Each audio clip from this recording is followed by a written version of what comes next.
चल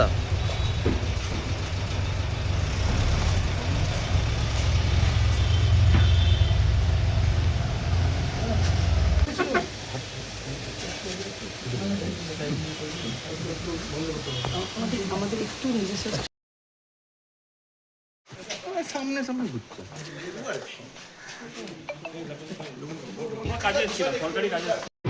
ওনারা এসেছিল 7:50 এসে